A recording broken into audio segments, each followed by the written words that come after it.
ኢትዮጵያ እኮ ድሮ የጨለማው ዘመን መሪ ነበረች። አሃ ታዲያ ለምንድነው አሁን በብርሃኑ የሚበሏት ጅቦች? የዘንድሮን የኑሮ ውድነት በስራ ብቻ አይፈታም።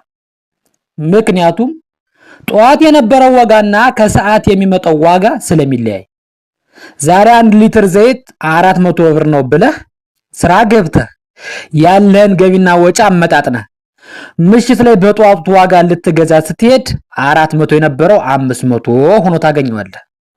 ስለዚህ የዘንድሮን የኑሮ ውድነት የምናልፈው በሳቅና በፍቅር ነው።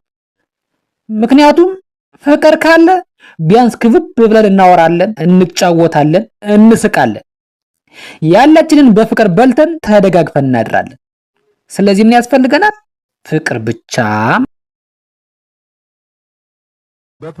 በፕሮፓጋንዳ የሀገር ፍቅር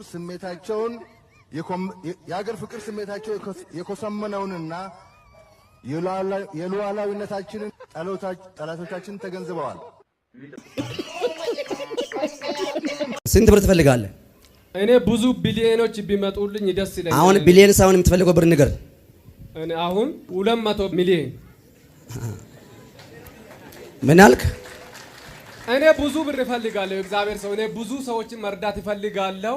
አይኖ አሁን አንተ ብር የለም? አዎ ምንም የለኝም። አሁን ደሃ ነህ። አዎ ምንም የለኝም። ከዚህ ድህነት የማያስወጣ ብር አሁን ንገር፣ ቃል አውጣ።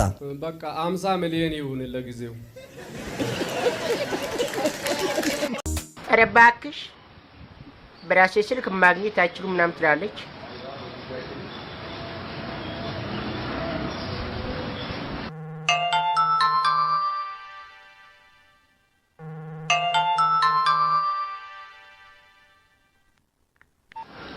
ሄሎ፣ ሰላም ነው ጋሼ? ሰላም ነው? ደህና ነኝ። እንዴት ነው ተሻለዎት? አዎ ምንም አይል ተሽሎኛል። ከበፊቱ ኑሮ ያሁኑ ኑሮ ይሻለኛል። አሟችሁ አልተባለም ነበር? አንተ ደግሞ ቀልድ አያልቅብህ። ይልቅስ ገበታ ላይ ነኝ፣ ምሳ እየበላሁ። ምግብ መብላት አቅቶታል ነበር? እኔ ምን አደረኩ እባክህ? ይሄማ የጠላት ወሬ ነው። ግን ጥላቶ ማን እንደሆነ ያውቃሉ? ከየት የመጣ ጠላት? መቼ ያፈራሁት ብለህ? የራሱ ልጅ ነው፣ የራሱ ልጅ ፍጹ። ምን የሰማይ ወጉ ነው ሊጨልም ይመስላል ፈገግታሽ ባለበት መሽመሽ ይባላል ተክለ ሰውነቴ ይጅበት እንዳሳ ወገኖሱ አንተ የተመታ አይኔን እንዳላጠፋ። አሃ አንተ መብራት ኃይል ነው እንደምትሰራው እና የኔን መብራት መስሎና አጠፋለሁ የምትለኝ? ኧረ አፈር ብላ እንዳል ነበር ማለት ምንድነው የምትለኝ? የምትነግረኝ ነገር አለ እንዴ?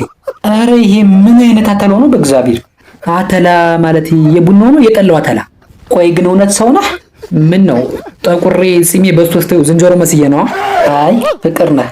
የፍቅር ሰው ነኝ እንዴ? የፍቅር ሰው፣ የመውደድ ሰው። አንተ ልጅ እኔም ቢካል ወግሃለሁ እንዴ? በሬ ሆንክ እንዴ? በሬ እኮ ነው ሰው የሚዋጋው። ቆይ ግን ምን ባረግ ነው የሚሻል? ልጨርስና ልራ?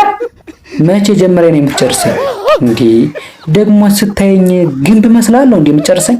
አረ ወዲያ እንዳልነበር አጋጭቶ መገላገል እንዴ? ሰው ከሆነ መኪና መሆን ነው እንዴ ገጭታ የምትገላገለው? አረ ምን አይነት ጀዝባ ነህ በእግዚአብሔር! ዝም ብዬ ልስቀልና ልረፍ እንዴ? ምን ከፎቅ ላይ ነው ከዛፍ ላይ ነው የምትሰቅለኝ? ከፍቅር ላይ ከሱ ላይ እንኳን ይቻላል።